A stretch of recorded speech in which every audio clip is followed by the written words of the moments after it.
welcome to the Baptist Broadcast, and thank you for tuning in. If you're tuning in through Spotify or iTunes or one of the other platforms that we come in on, thank you for joining us. If you're watching on YouTube, please do not forget to click the subscribe button and the bell also for continued notifications. I do appreciate those subscriptions and hope that you are gleaning much from this channel. That's why I do it. This is a way, it's mutually beneficial, I guess, because it's a way for me to brainstorm, to think about doctrine, and it's also a way for you, the listener, hopefully, to benefit in some way from that exercise. So today what I want to do is I want to look at an Orthodox Creed. An Orthodox Creed is a general Baptist document. So in the 17th century, you had a distinction between the general Baptists and the particular Baptists. Through the particular Baptist line, you have things like the First London Baptist Confession of Faith, the Second London Baptist Confession of Faith, and so on. And obviously that develops on up through the general, or the particular Baptist line is developed and maintained all the way up through the 1700s, 1800s, and up to present. But there were also general Baptists who were, there was some diversity among them, but we would describe them now as Arminian in terms of soteriology. They, at bare minimum, would reject the doctrine of limited atonement. Hence, they don't believe in particular atonement. They are general atonement, right? That they believe in the general atonement. So that's why they're called the General Baptists. And while we have some strong disagreements with the General Baptists soteriologically, there is much to glean from how they organize not only the Orthodox Creed in terms of its method, but what they have to say about the doctrine of God. In the first two articles, they actually begin an Orthodox Creed very scholastically with the doctrine of God first. Articles 1 and 2 deal with the doctrine of God. First, the essence of God, then, of course, the attributes of God. So let me, what I'm going to do is I'm going to pull up here, hopefully, if I can get it to cooperate, an outline. There we go. So this creed, and let me go to my screen here so I can explain, what you're looking at, and how this is going to work. So on the far right, you see the cover page for an Orthodox Creed. It's right there. And then in the middle, you will see 1 John 1:5 highlighted. And then on the far left, there is John 5:23. Now we're gonna this side over here, this left-hand side in the middle, we're gonna take in order. So we're gonna look at the left-hand side first, and then the middle, and then this side here, this right side, we're gonna be interacting with throughout. So this Orthodox Creed was produced. It was at least signed on to in 1678. It was actually probably framed in 1677, which, interestingly enough, is the same year that the first edition of the Second London Baptist Confession of Faith was drafted, and so it was actually published or signed onto in 1678.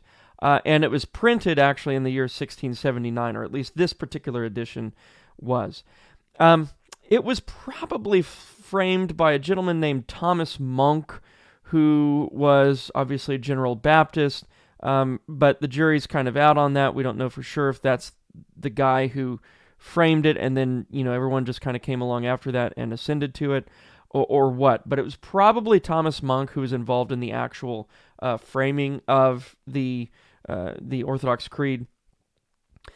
And the motive behind the Orthodox Creed was not to set forth distinctly general Baptistic theology. It was to find Catholicity. And by Catholicity, I don't mean big C Catholic, I mean small c Catholic. They are trying to find and locate the points of doctrine that even those who are not General Baptists would agree upon. So this is a document intended for doctrinal unity in the nation of England in particular, during a very turbulent time. And it was a turbulent time both politically and theologically. Back in the 1640s, there was the Westminster Assembly that took place from, I believe, 1641 to 1651. So there was 10 years there. And that was an effort to reform the Church of England. Broadly speaking, there was a lot going on with the Westminster Assembly, but that was one of the chief goals, was to reform the documentations kind of constituting the Church of England, and the fruit of that was the Westminster Confession of Faith, Westminster Larger Catechism, the Westminster Shorter Catechism, and some other publications having to do with worship. So England is trying to figure out the organization of both their polity and the unity of their doctrine. That's kind of the context here. But while that's going on, you have politics, right? And it was Oliver Cromwell who had a large hand in the execution of Charles I. And then for a while there was a season of tolerance until, I want to say, the 1660s, and then that tolerance dissipated with the ascent of Charles II to the throne, and so all of that's in the background, right? So by the time you get up to the 1670s or early 1680s, there's a different political picture than that one, but all of that's in the background, and all of that is historically contextualizing what's going on. So there's a big need. Especially for Baptists, when you think of the accusations that's being laid at the feet of the Baptists, that they're Anabaptistic, that they're heterodox, they don't believe in the Trinity, all these wild accusations that are coming out, and they're being aligned with certain groups that they themselves would not have aligned themselves with. And so there was a great need to publish what they actually believe. This is part of the reason for the First and the Second London Baptist Confession of Faith. And here you have the general Baptist effort in publishing what they believe and where they have agreement with the particular Baptists and the Savoy Declarationists and even the Westminster Presbyterians. So that's kind of the motive behind this document. It's not a specifically or particularly general Baptistic document. It's an Orthodox Creed. It's generally Orthodox. That's the goal behind it, is to find agreement on the points that can be agreed upon. And we're going to be looking today at the first two articles of this creed. The first two articles, which, as I scroll down here, we'll see. And you can see the first article is on the essence of God, and then the second article is of the divine attributes in God. Very crucial to our point, to our contemporary point, as we engage the discussion of the doctrine of divine simplicity and how that works out in terms of our language with the divine attributes and how we relate, discourse on the divine attributes to God himself or the divine essence. And so I think these articles are very informative in that way. So if we look at the first article first, of the essence of God, you'll notice some familiar terms. I'm just going to read it, but then we'll note some familiar, not terms so much, but phrases even. It says, "We verily believe," or we truly believe, "that there is but one only living and true God, whose subsistence is in and of himself, whose essence cannot be comprehended by any but himself, a most pure, spiritual, or invisible substance, who hath an absolute, independent, unchangeable, and infinite being without matter or form, body, parts, or passions." And then they have some scripture texts, and in this rendition of the creed, they're not cordoned off with quotation marks or anything. They're just kind of thrown in to the final paragraph following each article. "For I am the Lord, I change not." That's Malachi 3:6. "God is a spirit. Now unto the King eternal, immortal." That's 1 Timothy 1, I believe. "Immortal, invisible, the only wise God. Be honor and glory forever and ever. Amen. Ye heard a voice, but saw no similitude or saw no form." That is Deuteronomy 14, I believe. So those are the texts that they're interacting with to support that first paragraph, that first article.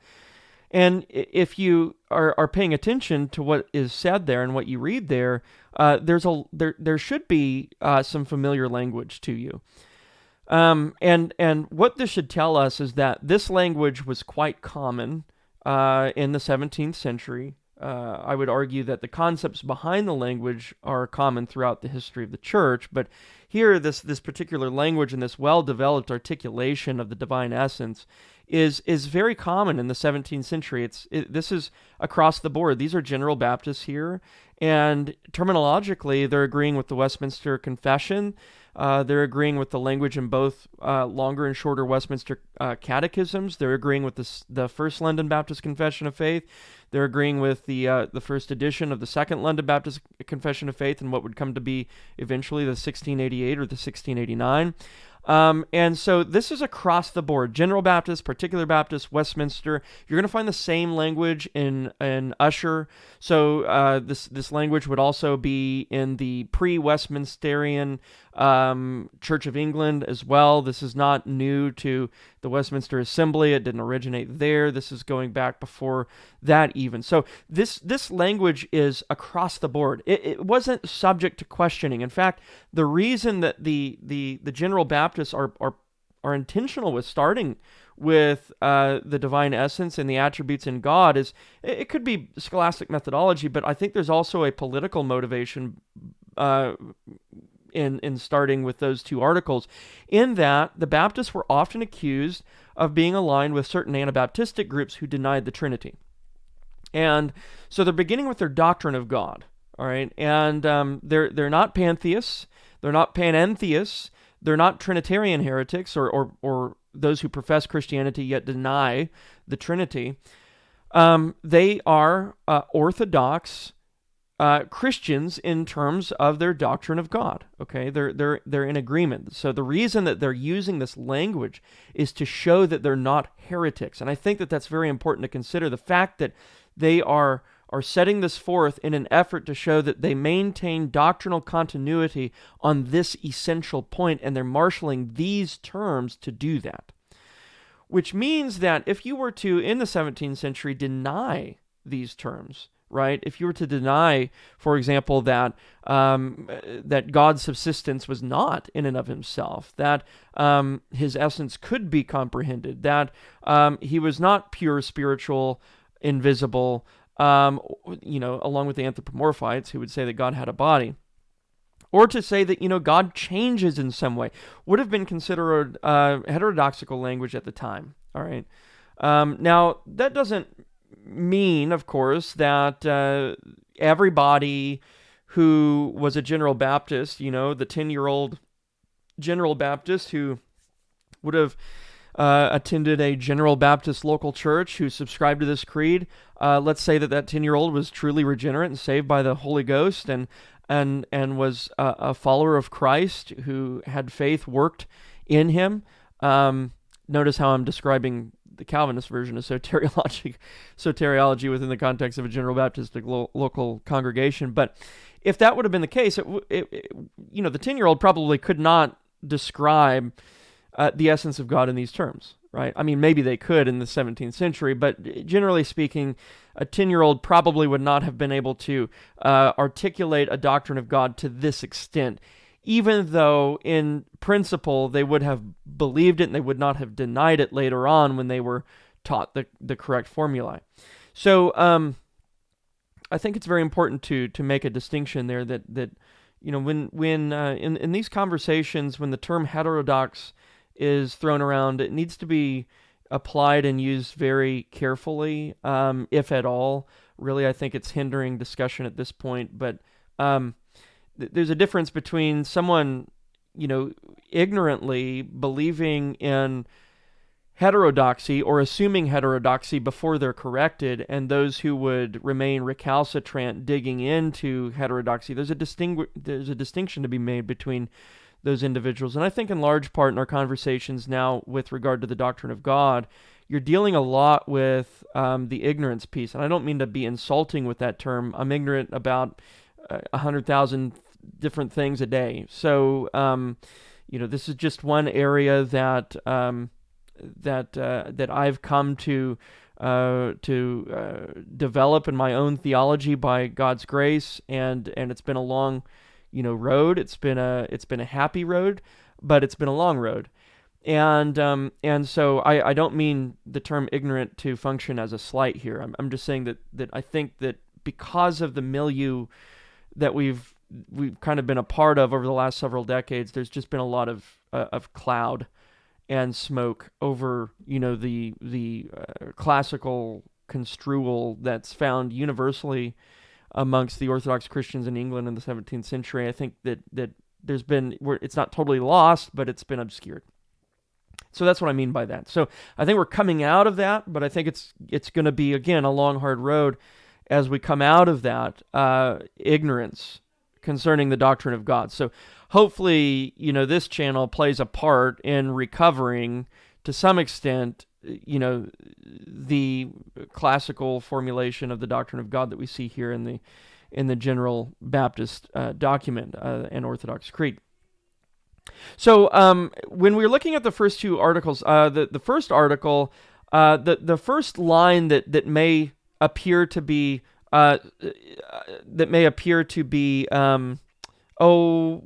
familiar to readers when they read it, is that line, whose subsistence is in and of himself. Among other things, there are obviously other familiar terms, but that's a major familiar term or a familiar phrase there. Just a moment, sorry.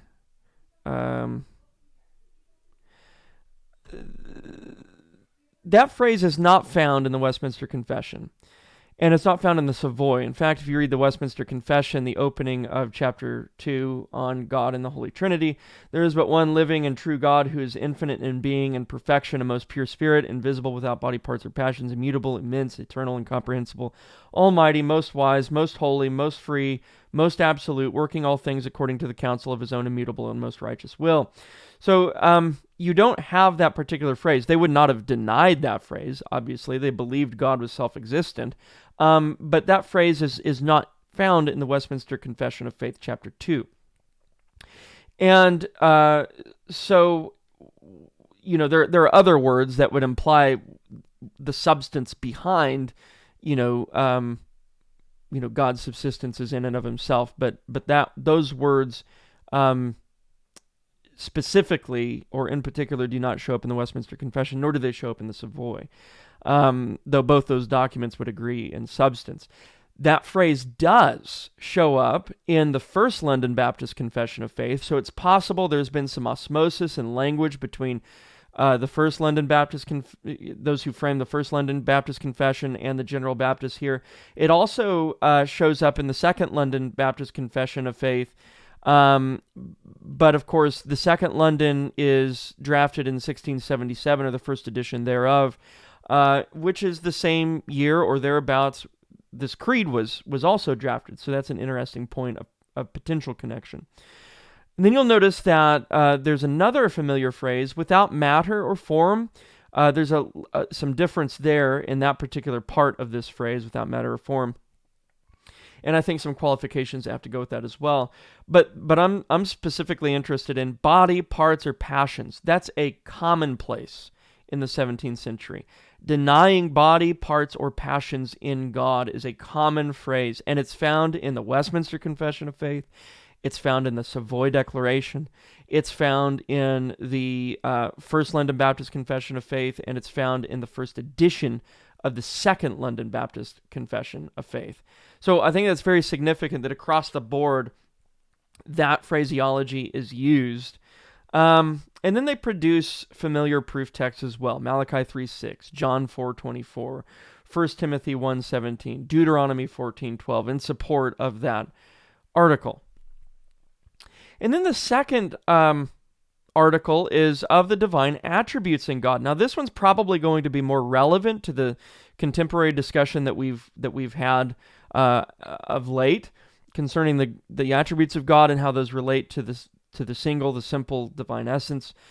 You have, first of all, in this paragraph, what I want everybody to note is that you have an affirmation, or an implied, at least, natural theology.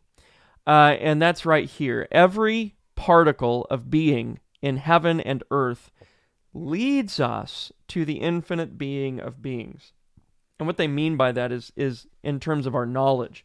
Every particle of being, every particle of contingency in heaven and earth, which is everything, right? It's all of heaven and earth are created, and those contingent particles, the way they put it, those contingent creatures, those contingent things, leads us to the infinite being of beings, and that is not only the implication of that phrase is in natural theology, but it's a reference to a specific argument within the Thomistic prolegomena, which would have been an argument from contingency.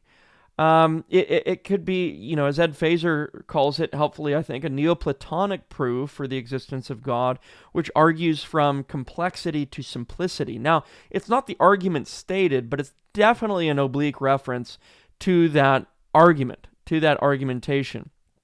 The contingent being leads us to necessary being, or what they say, infinite being of beings. That is, there is no being beyond or underneath or in support of or outside of this being to make this being what this being is. Self-existent, infinite being, right? So every particle of being in heaven and earth leads us to the infinite being of beings, namely God, who is simplicity. So here they're using a substantive phrase, a substantive to identify the divine essence with simplicity. This God just is simplicity. One mere and perfect act. Now that's an affirmation of actus purus. All right, one mere and perfect act is just another way of saying God is pure actuality. Without all composition, there's an affirmation there's a denial of composition in God. It's a remotion, rather, of composition in God. But it's also positively stated, it's an affirmation of divine simplicity. And it's without all composition. So they're denying all composition in God, all partition in God without qualification. Then you have, immense sea of perfections, who is the only eternal being, everlasting, without time, whose immense presence, that's omnipresence, is always everywhere present, having immutability without any alteration in being or will. Now, don't ask me how the General Baptists hold this together with election. I'm not in the business of trying to figure out how they try to be consistent, because I don't think that they are being consistent. However, the doctrine of God on this point is on point, even though it's probably very, and actually I can say for certain it's very inconsistent with their soteriology. But what they're saying here is that there's no alteration or contingency in God's being or his will. Right? No change whatsoever. No alteration in being or will. Now, it's been common for people to say, well, in God's being, there is no change in his essence. But there's something that has to happen with his will, because you have, after all, God at one point not creating, and then God does create. So there would seem to be some kind of movement of will or motion in God's will. And that's very popular to try and parse out and claim today by making that hard and fast distinction between being and will, which I believe separates the divine essence, it partitions the divine essence, and it actually puts another substance in God, which is the will itself, that's in addition to, or at least accrues to, secondarily, the divine being or the divine essence. So it's almost like another way of affirming two substances in the one God, which is a nonsensical way of going about theology proper, and it's not orthodox either.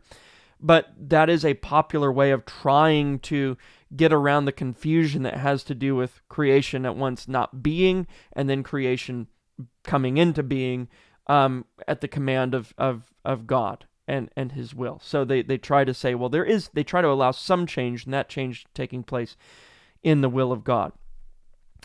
And then what do? I have it highlighted here in Article 2. They say, in a word, God is infinite, of universal, unlimited, and incomprehensible perfection, most holy, wise, just, and good, whose wisdom is his justice, whose justice is his holiness, and whose wisdom, justice, and holiness is himself.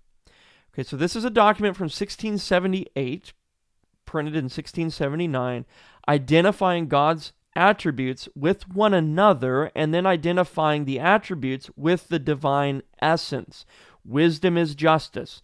Justice is holiness. Wisdom, justice, and holiness is himself.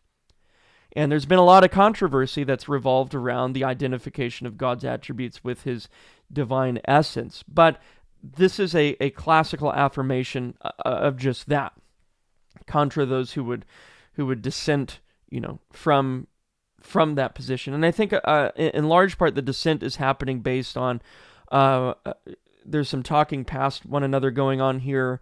There's some distinction in distinction that's not taking place. For example, there are different kinds of distinctions, right? We can make a real distinction, in which case there would be one thing in God really and truly different or distinct from another thing in God. And that's what we don't want to do. We're saying that there is no real distinction like that in God. But then there's a virtual or conceptual distinction. That is a distinction that's made only in our minds as we perceive and experience God through his word or through creation, for example. So we are creatures bound to discursive knowing, and therefore we know in terms of subject plus predicate. But God doesn't exist in the manner of subject plus predicate. So we're bound to conceptually distinguish our some aspect of God from another aspect of God, because we're bound to think discursively or in piecemeal concerning the divine essence. But God cannot be piecemealed in reality. In se, that is in ad intra, there is no piecemeal in God. There is no subject plus predicate in God. God is simple. But since we are bound to thinking in terms of subject plus predicate, we have to talk about God, who's subject plus, what we say he is. That would be his attributes. So you have, therefore, subject plus predicate. And since God doesn't exist in that manner, since God doesn't exist in the manner or mode of creatures, then, of course, our creaturely language and our creaturely experience is going to fail to properly appropriate the doctrine of divine simplicity. Right? I mean, we just can't do it in terms of our creaturely knowing. They add at the end of this article, he's most merciful, gracious, faithful, and true, a full fountain of love, and who is that perfect, sovereign, divine will, the Alpha of supreme being. Again, don't ask me how the General Baptists hold this together with their soteriology. And then a couple of proof texts that they use. Is it true indeed that God will dwell on the earth? Behold, the heaven and the heavens of heaven of heavens cannot contain thee. This is Solomon's perplexity, that he's been commissioned to build God a house. In 1 Kings 8:27. And then they also have here, how much less this house which I have built. Great is the Lord, and worthy to be praised, and his greatness is incomprehensible. So what I want to do is I want to look now at a couple of texts, and this is just how we're going to finish our time here, that they marshal in support of this second article. In particular, their statement concerning actus purus, or pure actuality, and then their statement concerning divine simplicity, or God being without all composition. So the first one we're going to look at is over here on this side, the left-hand side of your screen, and that's John 5:26. For as the Father has life in himself, so he has granted the Son to have life in himself.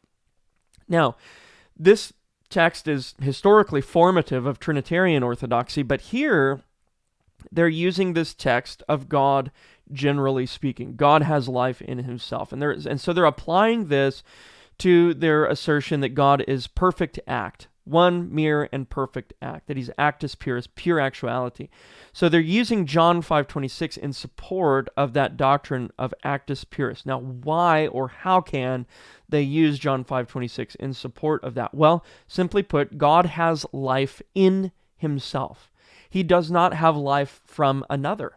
That, at bare minimum, that's what John 5:26 is telling us. He does not receive life from another. He has life in himself. This is a statement of self-existence. It's a statement of sheer independence.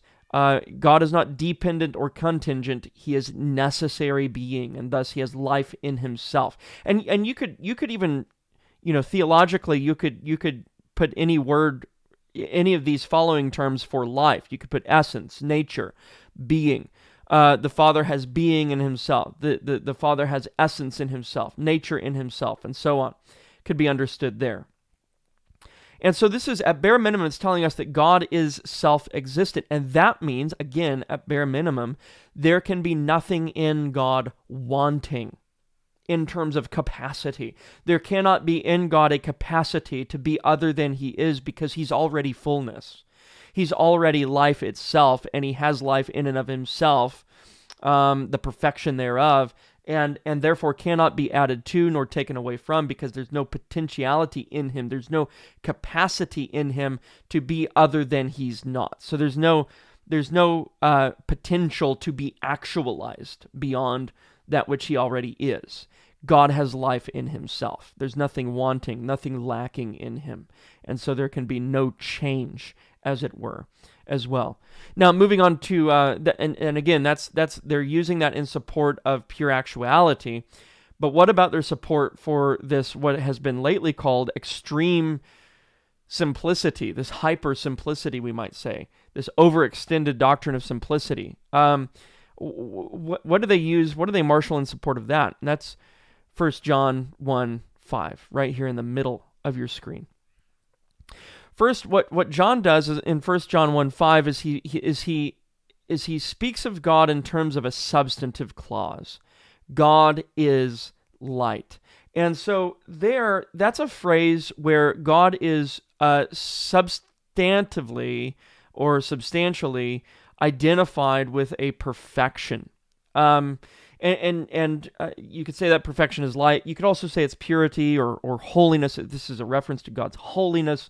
And again, I'm going with the minimal implication here. There is no privation of light in God. There is no privation of light in God, because to the extent that there would be privation of light in God, there would be darkness. But here, John is saying there is no darkness at all. So that means to us that there is no privation of light. That indicates that God is actus purus. Again, there's no privation in him. He is fullness. He's lacking nothing. He's wanting nothing. And so there can be nothing further actualized in him. God is purus, or actus purus, pure actuality. And then of course you have there being no real distinction in God, or between God's essence on the one hand and his light or holiness on another. The divine essence, here it is claimed by the Apostle John in 1 John 1:5, is light. The divine essence is light, and in the divine essence, in God, there is no darkness at all. So that is why you have the follow-on, the rest of the paragraph, because of that substantive clause, where you have these General Baptist theologians, Thomas Monk, saying that, these attributes we should understand that in realiter or ad intra, these attributes are really just, these are creaturely ways of us describing the one divine essence, which is justice, wisdom, holiness. It just is wisdom, justice, and holiness. And wisdom, justice, and holiness are not parts in God. They're not properties in God truly distinct in him, or attributes truly distinct in him. Attributes are our conceptual distinctions that we make, right? And the conceptual distinctions that Scripture makes in the effort to accommodate to creatures, right? But in God, it's all the divine essence, and that's it. He's fullness. He is light. He is holiness. He is wisdom. He is justice. He is his holiness. And so there's no division or distinction in him. And then, of course, to say, and the interesting thing is that they begin the first article with, or the second article rather, of the divine attributes in God, with this statement here: every particle of being in heaven and earth leads us to the infinite being of beings, namely God, who is simplicity. So what they're saying there is that creation is composed. Creation can be distinguished, really and truly. Creation can be separated, partitioned off. In fact, it has to be. It's composed. It's not only composed of physical properties or physical attributes, but it's also composed of metaphysical properties and metaphysical attributes, right? We can distinguish one universal from another, and so on and so forth. One essence, one creaturely essence from another. And so there are metaphysical divisions or distinctions, real distinctions in creation, as well as, obviously physical distinction. But that's not God, right? God is simplicity. There is no distinction or bifurcation or division in God or partition in God. Composition is a creaturely trait. It's a creaturely, we might say, imperfection, right? And simplicity or non-composition is in God. So if composition, all kinds of composition, is germane to creation, then we should remove that from the divine essence. We should banish that from the divine essence, because if we said that God is composed and creation is composed, God is composed, let's say, the softest version of saying that God is composed is to affirm metaphysical properties in God. So let's say God is composed of metaphysical properties. Creation's also composed of metaphysical properties, right? So that puts God and creation into the same genus, namely into the genus of composition, which means that there's no longer, you've blurred on that point of composition the creator-creature distinction. And that's what we cannot do, all right? And so that's one of the motives, among many, behind the language that you see here in the Orthodox Creed and the language like it elsewhere. Anyways, guys, I'm going to wrap this up. We're almost at 40 minutes, and I didn't want to go too long today. I hope this was helpful to you. Again, this is the Orthodox Creed, and Orthodox Creed, not to be confused with the Orthodox Catechism. That's a particular Baptist document. This is an Orthodox Creed, or a Protestant confession of faith.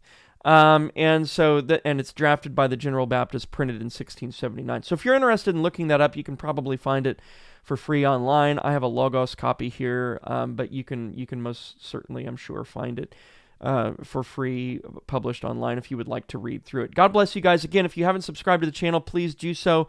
Click the bell for continued notifications. And also don't forget my newsletter, joshsummer.substack.com. God bless.